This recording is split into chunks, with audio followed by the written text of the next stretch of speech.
de escolha.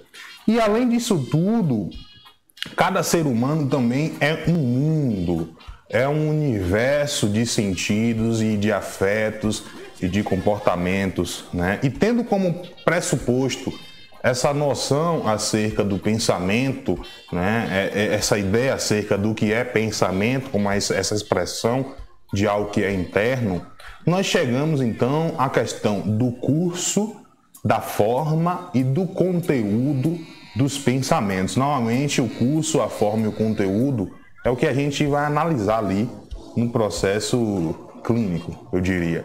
Mas a gente pode observar isso também no dia a dia na sociedade. No caso do curso do pensamento, o que é que eu estou falando quando eu me refiro à questão do curso do pensamento? O curso do pensamento tem a ver com a comunicação do pensamento por parte da pessoa. Por exemplo, se o pensamento está muito acelerado ou não, né?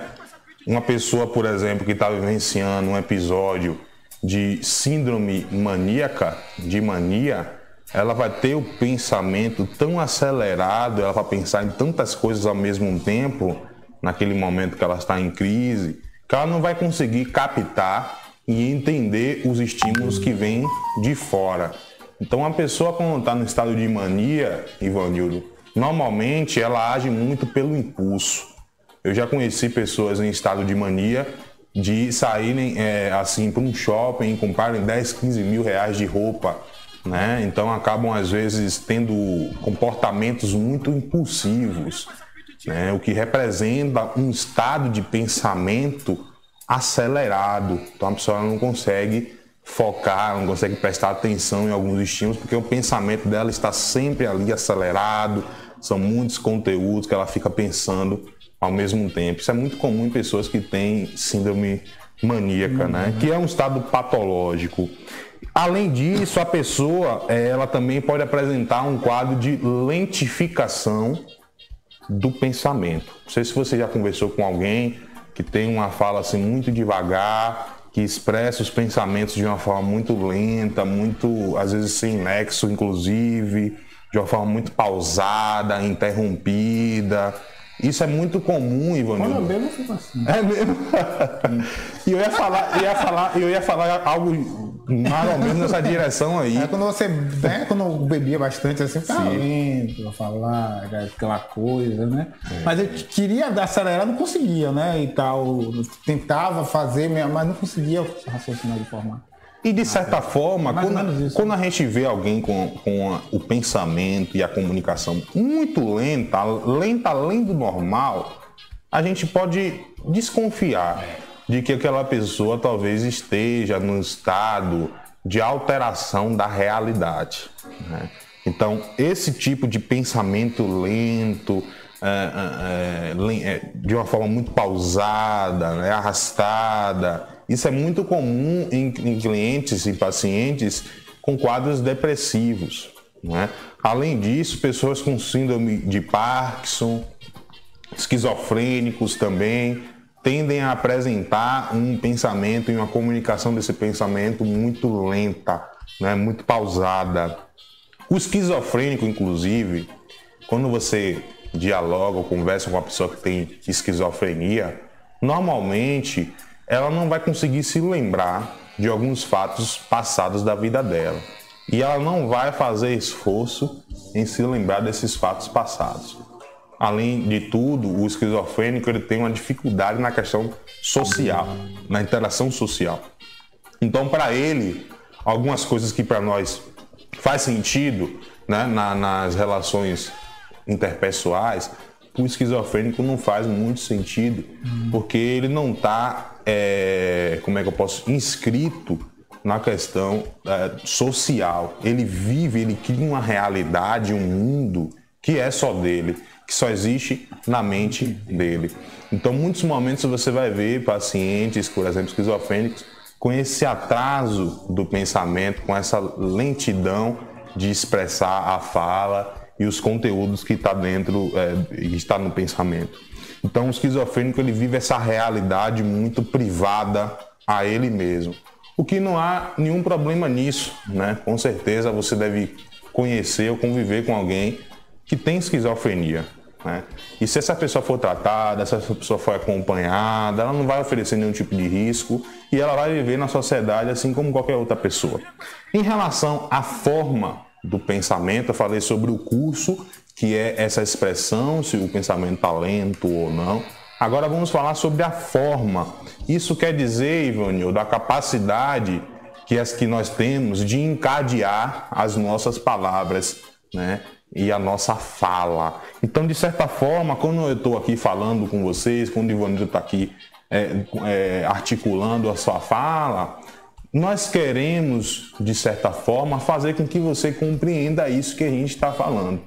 Então, quando a gente está em um diálogo, é muito normal que a gente queira fazer com que a outra pessoa compreenda o que a gente está falando, né? Independente do conteúdo do nosso pensamento, às vezes ser excêntrico ou não fazer sentido, né? Porque tem muitas pessoas que falam coisas que não fazem sentido, mas que para elas fazem sentido na cabeça delas, na mente delas, né?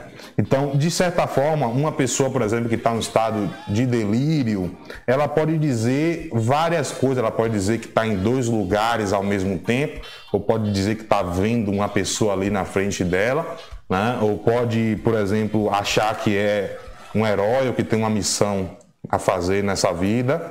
Então, ela vai alterar a forma do pensamento, né? E ela vai, de certa forma, criar uma realidade também que só existe na mente dela. Então, se pra gente aquilo não faz sentido, pra ela faz, né? Pra pessoa faz sentido.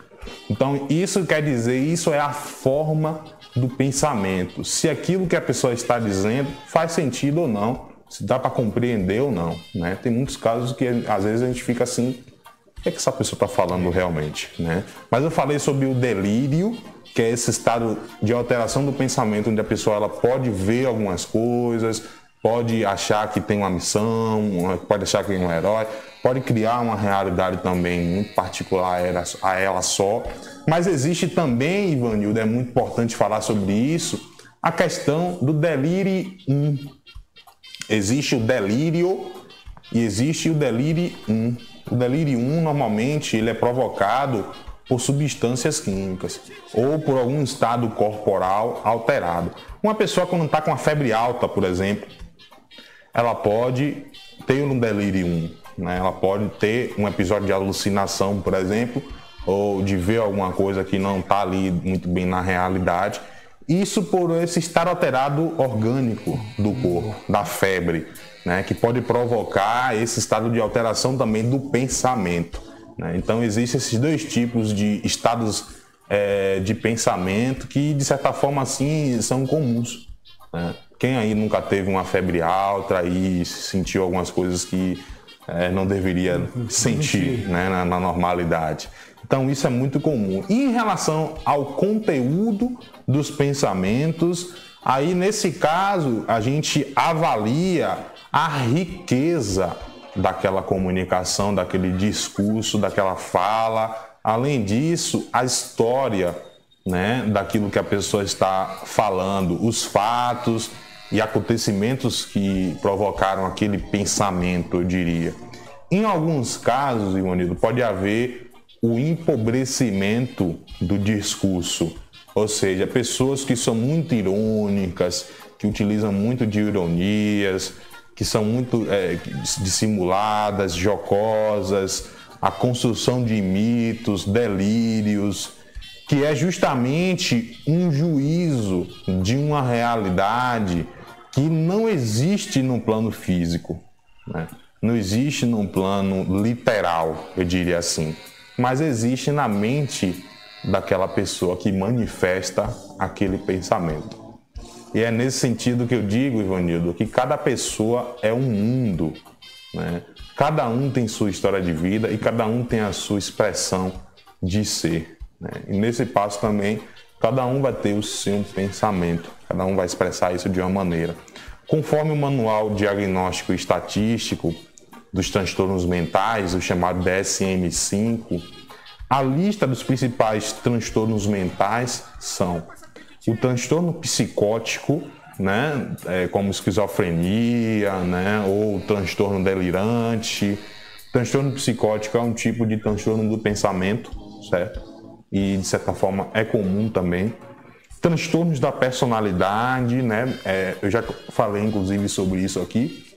Alguns tipos de transtorno da personalidade, né? Transtorno da personalidade paranoide, antissocial, borderline, personalidade histriônica, enfim, narcisista. Né? Então, transtornos da personalidade também tem uma influência forte na questão do pensamento. Além disso, transtornos relacionados ao uso e abuso de substâncias químicas, Ivanildo. Drogas ilícitas, álcool, medicamentos. O consumo e abuso dessas substâncias também pode alterar o seu pensamento, né? Pode trazer um transtorno de pensamento, pode fazer com que você acabe criando uma realidade que não existe no plano literal, e sim apenas na sua mente, digamos assim. Existem também os transtornos neurocognitivos, né, como o Alzheimer, por exemplo, né, ou outras demências como o Parkinson, que são transtornos também que acabam alterando o pensamento. Existem transtornos do neurodesenvolvimento, que é mais comum em crianças, certo? Autismo, déficit de atenção e hiperatividade, transtornos intelectuais, transtornos na comunicação. Existem também os transtornos dissociativos, que marca aí pela questão da despersonalização.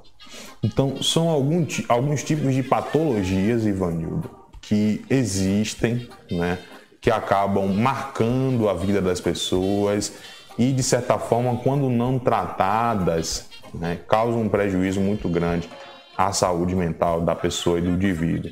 Então, eu trouxe aqui alguns exemplos de transtornos do pensamento que são investigados pela psicologia e pela psicopatologia também, que, de certa forma, vão caracterizar um pouco a complexidade que é a nossa mente. A nossa mente é muito complexa, muitos já estudam, né, como é que funciona o aparelho psíquico, como é que surgem, por exemplo, esses transtornos. Tem gente que vai entender que é algo hereditário, certo? Que é algo que está aí na questão da sua herança genética, né?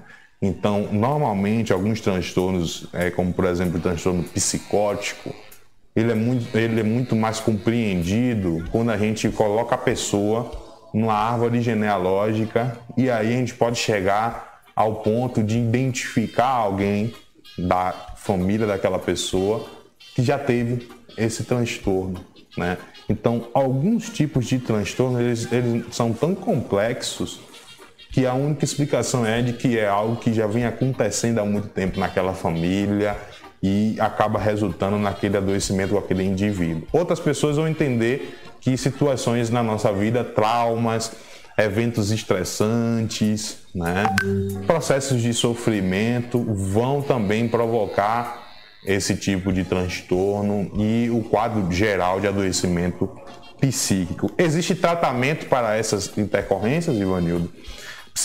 Psicoterapia, psiquiatria, medicação.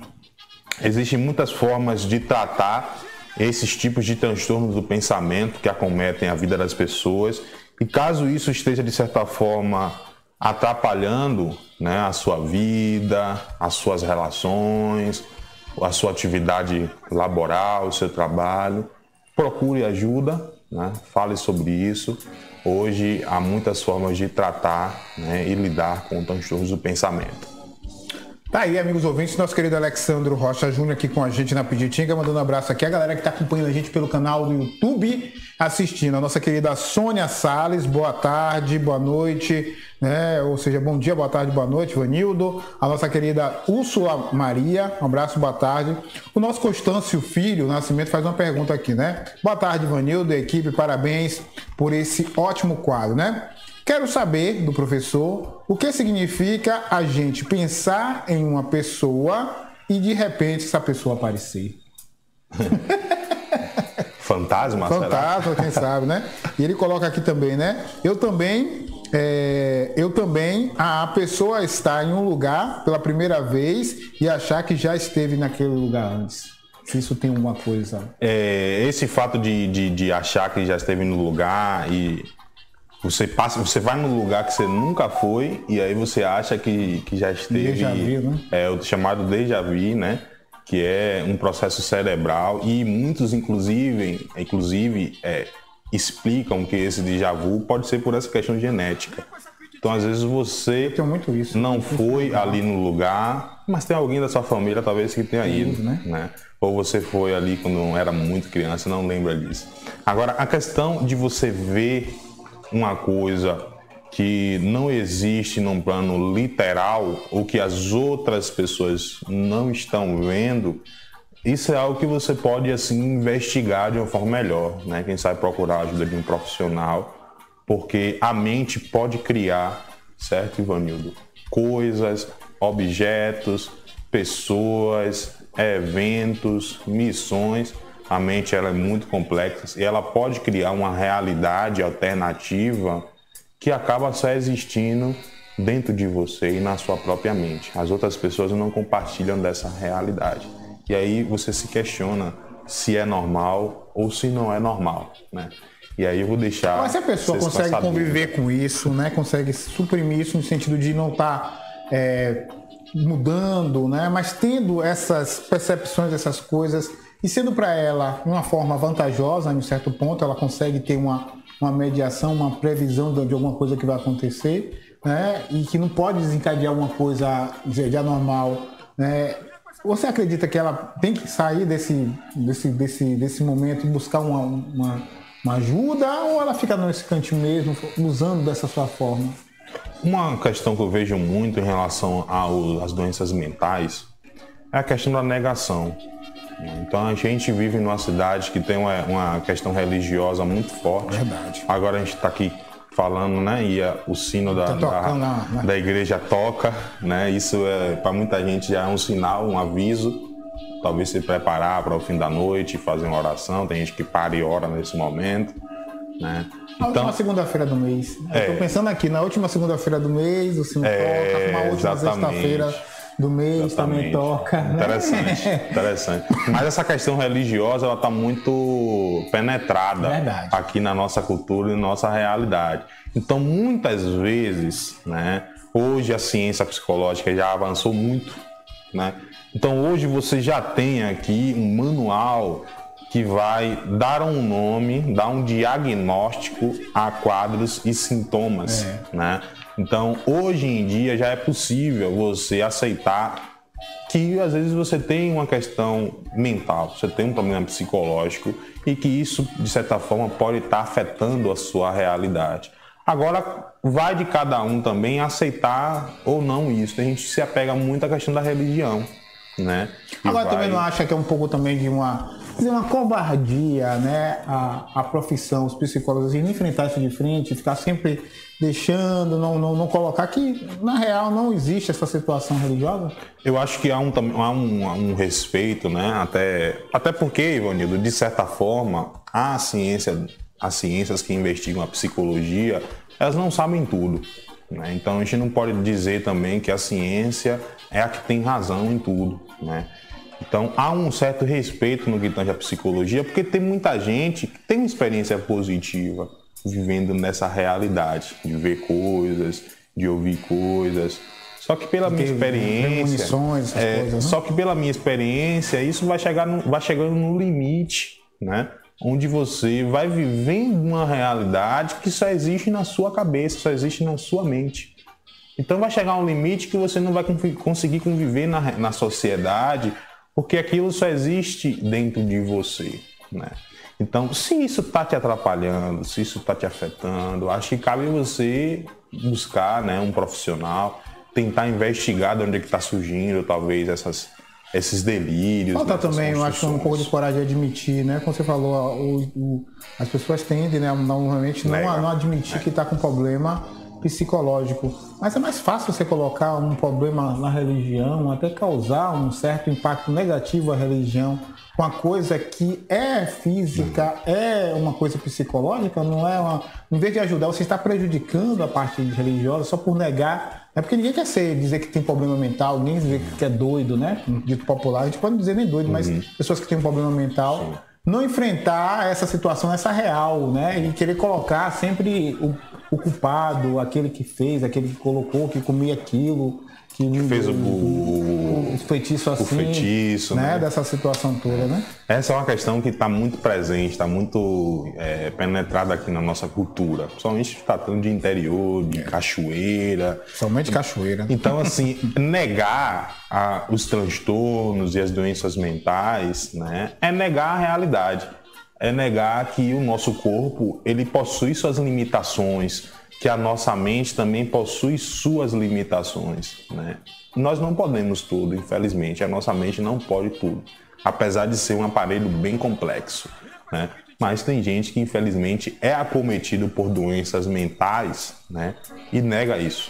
E pela minha experiência, isso atrapalha muito mais a vida daquela pessoa e das pessoas que convivem ao redor dela. Quando você aceita, você procura entender o que é realmente, você procura tratar, logicamente, Ivanildo, a sua vida vai ser muito, muito melhor, né?